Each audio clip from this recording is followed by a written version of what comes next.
Aujourd'hui, je vais vous raconter des histoires de poulettes. Tout d'abord, il était deux petites poulettes sur le modèle de Pirouette Cacahuète. Il était deux petites poulettes, Pirouette et Cacahuète. Il était deux petites poulettes qui avaient une drôle de maison, qui avaient une drôle de maison. Leur maison est en carton, Pirouette, Cacahuète. Leur maison est en carton. Les escaliers sont en papier, les escaliers sont en papier. Si vous voulez monter, Pirouette, Cacahuète, si vous voulez y monter, vous vous casserez le bout du nez, vous vous casserez le bout du nez. Le serpent y est monté, Pirouette, Cacahuète, le serpent y est monté. Il s'est cassé le bout de la queue, il s'est cassé le bout de la queue. Heureusement, le beau loup est arrivé, Pirouette, Cacahuète, le beau loup est arrivé. Il a réparé le bout de la queue, il a réparé le bout de la queue. Mais le bout de la queue s'est envolé, Pirouette, Cacahuète, mais le bout de la queue s'est envolé. Heureusement, il est arrivé, heureusement, il est arrivé. On lui a raccommodé, Pirouette, Cacahuète, on lui a raccommodé avec un joli fil doré, avec un joli fil doré. Mon histoire est terminée, Pirouette et Cacahuète, mon histoire est terminée. Messieurs, mesdames, applaudissez, messieurs, mesdames, applaudissez.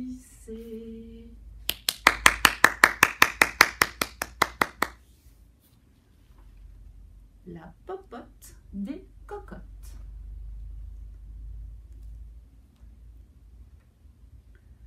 Et cote-cote-cote, et cote-cote-cote, et cote-cote-cote. Dans la gargote des cocottes, ça mijote, ça mijote. Et pendant que ça mijote, les cocottes parlotent. Et ça cacote et ça papote. Cote-cote-cote, cote-cote-cote.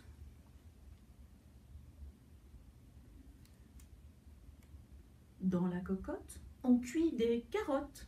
Charlotte broie de la biscotte pour ses amis les cocottes. Et ça grignote et ça picote.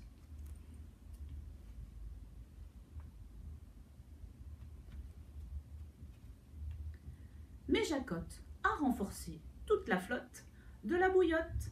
Les cocottes prises de tremblote ont eu les chocottes.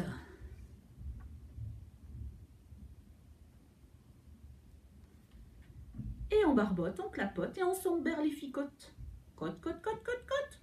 Crotte, liselotte, a mouillé jusqu'à sa culotte. Les cocottes gigotent, s'asticotent, traitent Jacotte de sotte, de tête de linotte. Puis elles font la paix et se bécotent, et se bécotent, et se bécotent. On se met enfin à table, on allume les loupiottes et on papote et on suçote et on sirote dans la gargote des cocottes. Cote, cote, cote. On mange de la lotte en papillote, on se gave de pleurote à la sauce ravigote. On s'empiffre de compote, on boit du jus de griotte à la bergamote.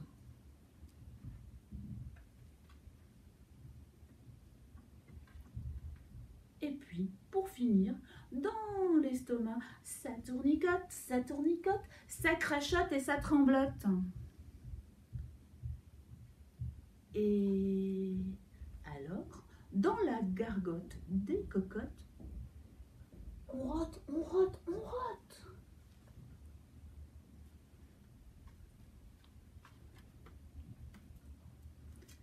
Il était deux petites poulettes, Pirouette et Cacahuète. Il était deux petites poulettes qui avaient une drôle maison, qui avait une drôle de maison. La petite poule rousse et renard rusé, renard roux. La petite poule rousse, dans sa maison douillette, petite poule rousse s'active.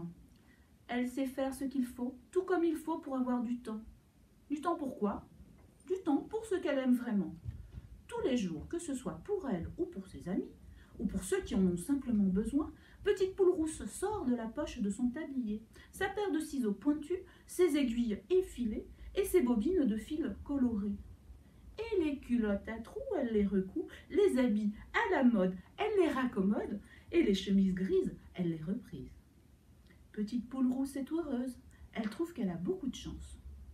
Seulement, ce qu'elle ne sait pas, c'est qu'aujourd'hui, là, dehors, un danger la guette, un danger tout roux, lui aussi. Pas loin de là, bien caché derrière un buisson, Rusé Renard Roux la regarde. Ses yeux brillent de convoitise, et elle ne cesse de répéter. Cette petite poule rousse, je veux la croquer, je veux l'avaler, je veux la manger.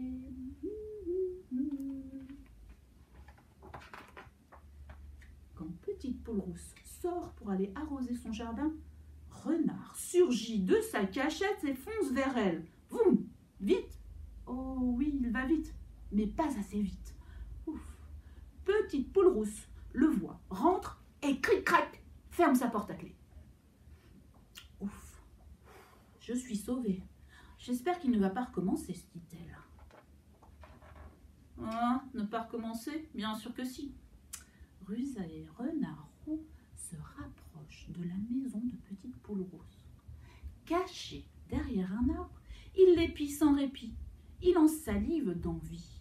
Il ne cesse de répéter. Cette petite poule rousse, je veux la croquer, je veux l'avaler, je veux la manger. À l'heure du repas, petite poule rousse se sent inquiète. Elle voudrait bien rester chez elle, mais elle doit sortir pour aller chercher à manger. Pour se rassurer, elle regarde dehors. Comme tout a l'air calme, alors elle sort.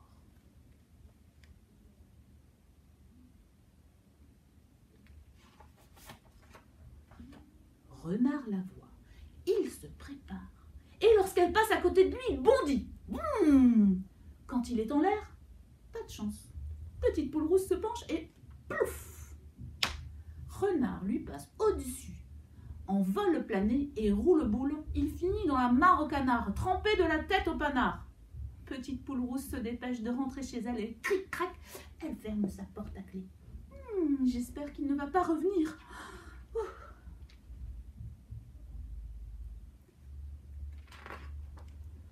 Pas revenir? Bien sûr que si. Tout à l'air fait têtu, Rusé Renard Roux décide cette fois de se cacher au coin de la maison de petite poule rousse. Il a pris son grand sac noir. Il se prépare. Cette petite poule rousse, je veux la croquer, je veux l'avaler, je veux la manger, dit-il, les dents toutes serrées. Au milieu de l'après-midi, petite poule rousse voudrait vraiment rester chez elle, mais elle doit aller ramasser du bois. Je vais encore faire plus attention, se dit-elle. On ne peut pas laisser la peur commander. Petite poule rousse met le bec dehors.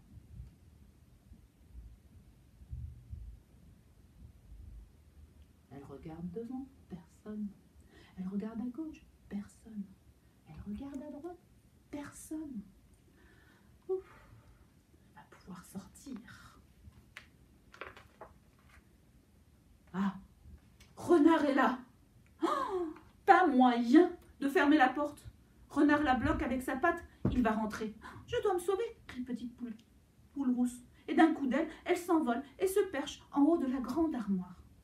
Ouf, je suis sauvée. Il ne pourra jamais m'attraper. J'espère qu'il va s'en aller.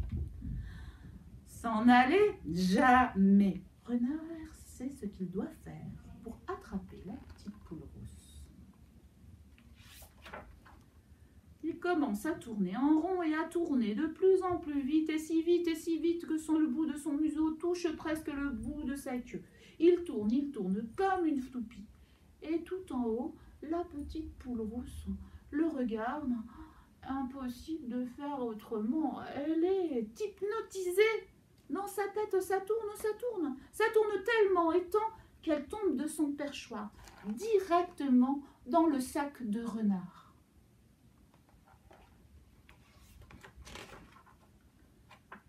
Tout heureux, rusé Renard Roux ferme le sac, le met sur son épaule et le voilà reparti. Enfin, petite poule rousse, je vais te cuisiner, je vais te croquer, je vais t'avaler, je vais te manger. Enfermée dans le sac, petite poule rousse s'affole, elle appelle à l'aide. À l'aide, à l'aide, à l'aide. Personne ne l'entend. Seulement voilà, la route est longue pour regagner sa tanière. Et bientôt, Renard commence à fatiguer. Dis donc, petite poule rousse, tu es drôlement lourde. J'espère que tu ne seras pas trop dure à mâchouiller. Petite poule rousse est morte de peur. Elle crie « Au secours !» Mais Renard s'essouffle. Pour se donner du courage, il pense à son futur repas. Petite poule rousse, comment je vais te cuisiner? En poule à la broche, en poule au pot, en poule à la cocotte, miam miam miam.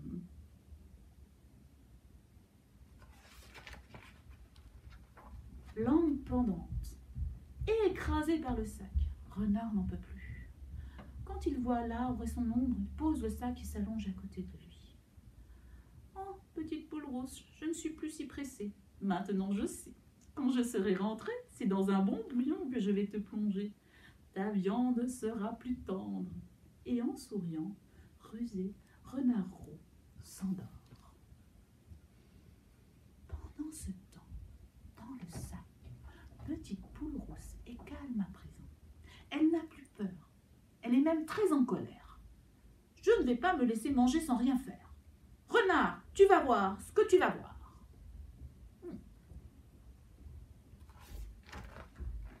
Au premier ronflement, petite poule rousse sort sa petite paire de ciseaux et coupe. Elle fait une ouverture et sort du sac sans faire de bruit. Puis elle ramasse un caillou, un énorme caillou aussi gros qu'elle, et le met à la place dans le sac. Enfin, elle prend du fil, une aiguille et recoue. Elle referme le sac et finalement, on n'y voit rien du tout. Toute contente, petite poule rousse rentre chez elle. Et cric-crac, elle ferme la porte à clé. Ouf, je l'ai échappé belle, se dit-elle. Et toi, Renard, tu vas voir, tu vas avoir une drôle de surprise. Tant pis pour toi, ça t'apprendra. Après sa sieste, rusé Renard Roux repart reposer vers sa tanière. Je ne t'entends plus, petite poule rousse. Ce n'est pas grave, comme je suis content que tu sois si lourde. Après le bouillon, tu vas être moelleuse et délicieuse. Renard a tellement faim, il se croit si malin et il rêve tellement fort qu'il ne s'est aperçu de rien. Aussitôt rentré, il allume le feu. Dessus, il pose sa grande marmite remplie d'eau. Il ajoute du sel, du poivre et des épices. Petite poule rousse, tu ne dis toujours rien? Tant pis, voilà le petit bout. Ton bain est prêt.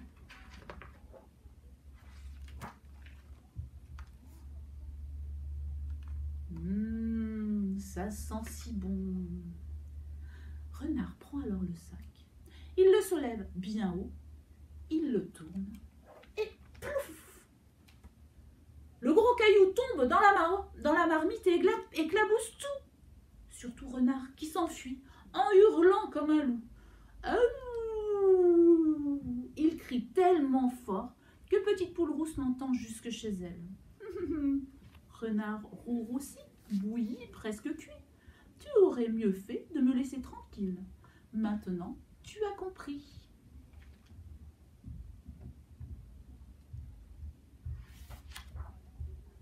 Dans sa maison à nouveau grande ouverte, Petite Poule Rousse se sent encore plus heureuse. Elle montre à ses amis et aussi à tous ceux qui veulent apprendre. Les culottes à trous, comment on les recoud, les habits à la mode, comment on les raccommode, les chemises grises, comment on les reprise, et les renards roux qui agacent, comment on s'en débarrasse. Merci. Il était de petites poules, pirouettes et cacahuètes. Il était de petites poules qui avaient une drôle de maison, qui avait une drôle de maison. Poulette coquette, Tilly et ses amis. Tilly et ses amis vivent tous ensemble dans une petite maison jaune, un petit peu comme celle-ci.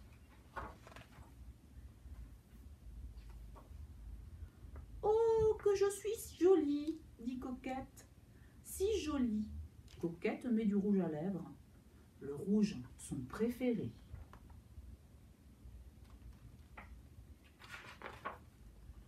Tu me le prêtes, demande Pachidou. Comment ça? Parce que je serai aussi jolie que toi. Non, dit Coquette, ce serait du gaspillage.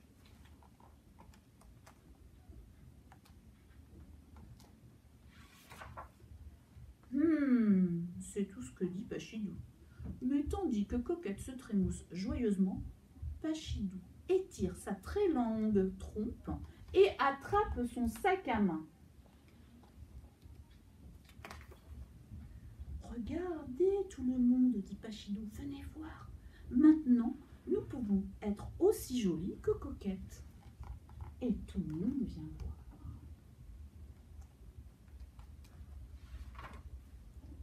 Tilly, Tilly, dit Coquette, j'ai perdu mon sac à main. T'inquiète pas, dit Tilly, il ne doit pas être très loin.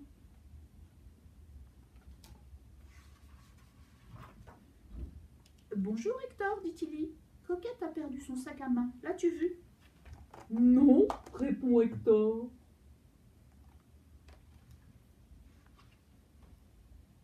Mon sac à main, répète Coquette. Mon sac à main vert avec des pois rouges. Tipeton, l'as-tu vu? Non, dit Tipeton. Croco, caquette Coquette. As-tu vu mon sac à main? Avec mon fard à joues et mon vernis à ongles? Non, ce n'est pas moi, s'écrie Coco, en montrant ses très jolis doigts.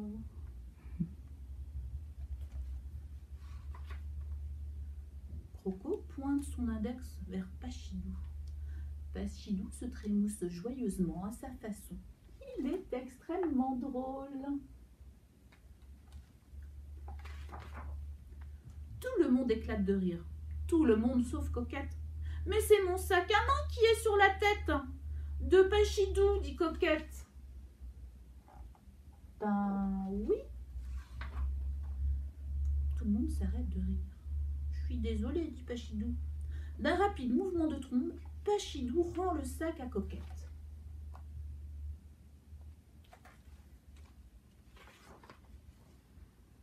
Nous aussi nous sommes désolés, dit Hector. Ils rendent alors tous les produits de maquillage à Coquette.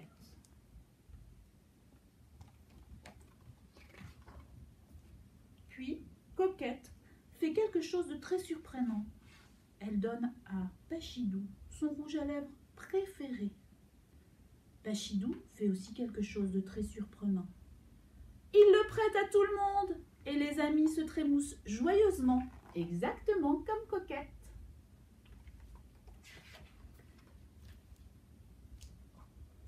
Il était de petites poulettes, pirouettes et cacahuètes. Il était de petites poulettes qui avaient une drôle de maison, qui avait une drôle de maison. Merci. Je vous ai raconté La popote des cocottes de Marie Pop et Coralie Sodo chez Scarabéa.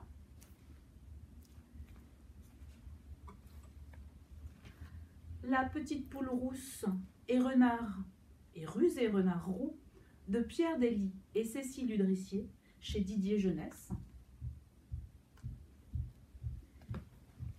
Et la dernière, poulette coquette, Tilly et ses amis, de Polly Dunbar, aux éditions Kaléidoscope. Merci beaucoup, à bientôt, au revoir.